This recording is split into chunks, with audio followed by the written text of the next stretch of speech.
Hi friends! Today I have 6 very colorful, no drawing required Christmas trees. These are super easy to do.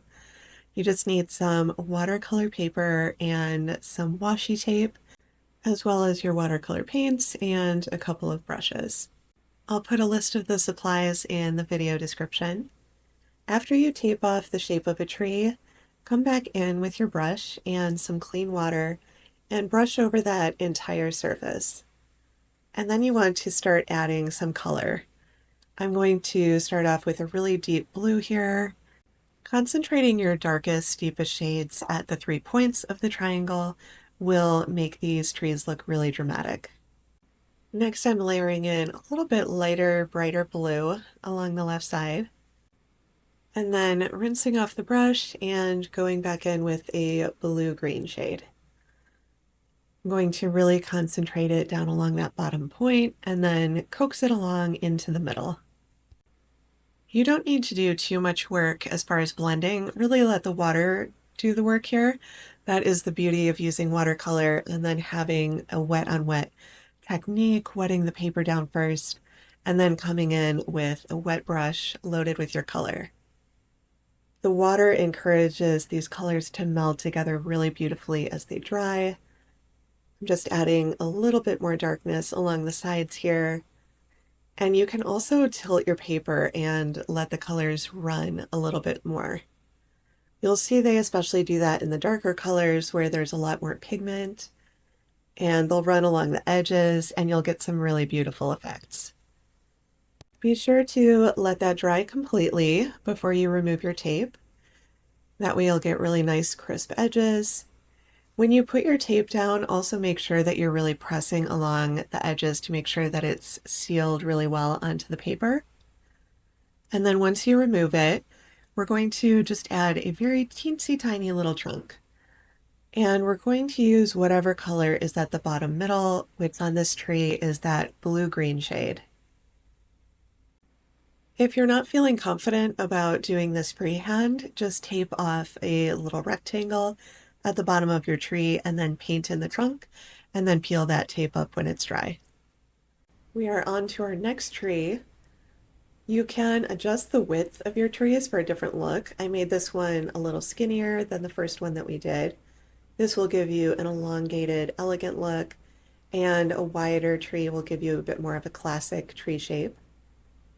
I'm using a yellow-based green here and doing a bit of a gradient so it's darker at the top of the page and then gets a little bit lighter as the pigment isn't so loaded onto the brush. And then rinsing the brush and coming back in with that beautiful blue-green shade over on the right. And then after rinsing the brush off again, I'm using a bit of the yellow ochre and just tapping that in a couple places on the tree. This is really the definition of trust the process. I wasn't sure when I was doing this how this would look or if I would like it. By the way, don't forget to tilt and turn your card to get a little bit more blending with that water. And then be sure to let it dry completely. That's when you can really see the final result. This ended up being one of my favorite trees, and it was one of the ones that I was most concerned about when I was doing it. Now I'm taking some of that blue-green and using it to put in the trunk. I'm using a size 2 round snap brush here. It has a really nice fine point so you can be really exact with your detail. So as you're doing this process, don't judge the result until it's completely dry and you have the tape off and you can actually see what you're working with, because you might be surprised. This can create some really beautiful effects. And it's a great project for when you're feeling creative, but you don't necessarily feel like drawing something or painting something elaborate. You can get your creative fix with this nice, easy project. On to our third tree. This one will be that icy blue at the very top, and then coming in with that deeper blue-green. Obviously, feel free to use any colors that you feel moved to. I'm just giving you some examples in this project. And then rinse your brush off thoroughly between each of these colors. It takes me a little bit longer to rinse out my brush than what I'm showing in the video here, it would just be boring for you to see me completely rinse out the brush. So just know that it takes a little bit longer to get it completely clean so that you're ready to go into the next color, and keep them really clear so that they don't make each other muddy. And then peel that up and see what colors you've got down at the very bottom middle of your tree. On this one, I'm using that orange and that blue-green. I picked up a bit of both so that I could get that really nice blended color that was happening in the middle between those two. Rotate your page if you need to get a nice straight edge on the bottom. Finish that off, and then we will go into our next tree. For the flat washes of color, I'm using the 3/4 inch flat brush. It's got a slight angle to it, and this is one of the Princeton snap brushes. These brushes really hold their shape with water, and you don't need to reform them as they're drying like you need to with some other brushes, so I really love them for that. We're going to mix up the angles on this tree a little bit so you can create a bit of a V shape, a little bit off center, have the color going up higher on one side than the other, and then come back in with some yellow green. If you're pulling straight out of the pan like I'm doing here, you might get some concentrated bits of color. Just use a little bit more water to blend those out.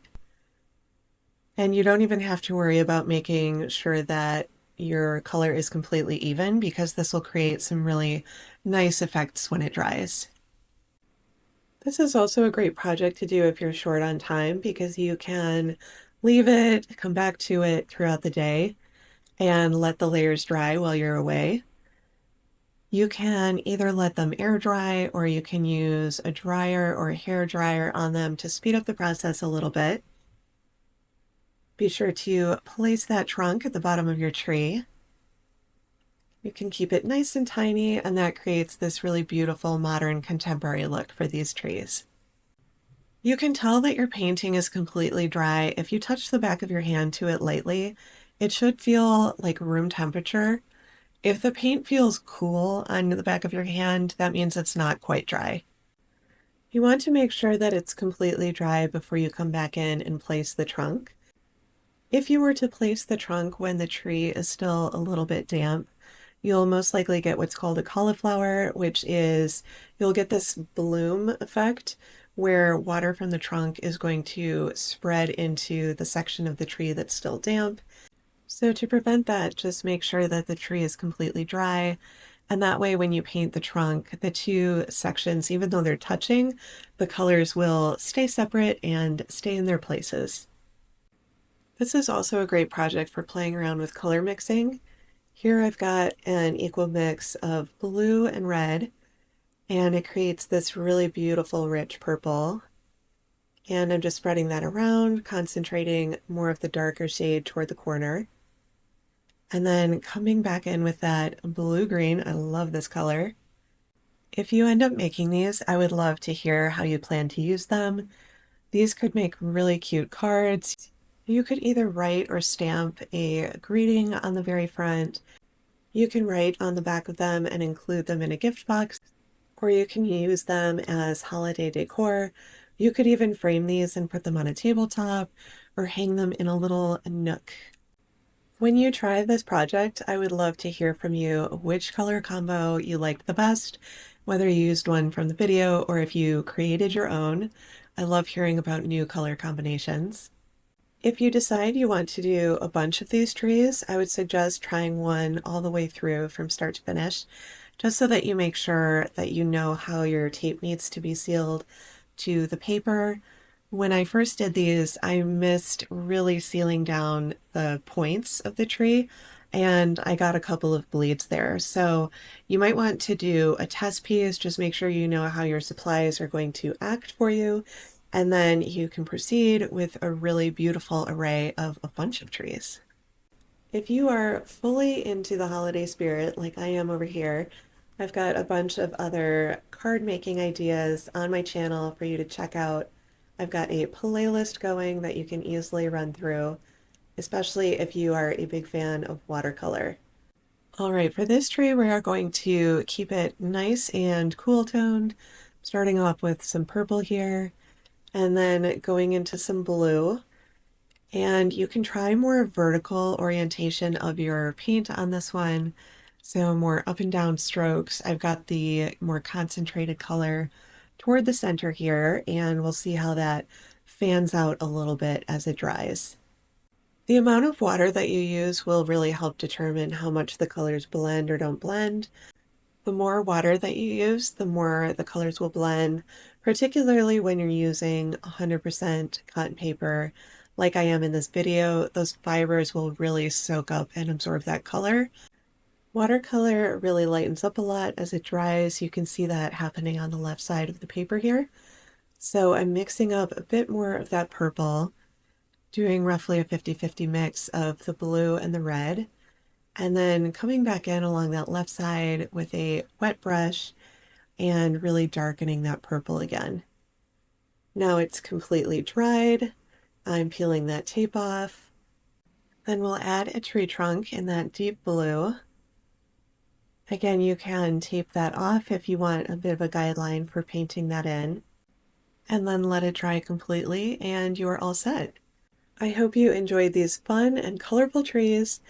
My name is Sarah, and I hope you will join me again soon for another creative project.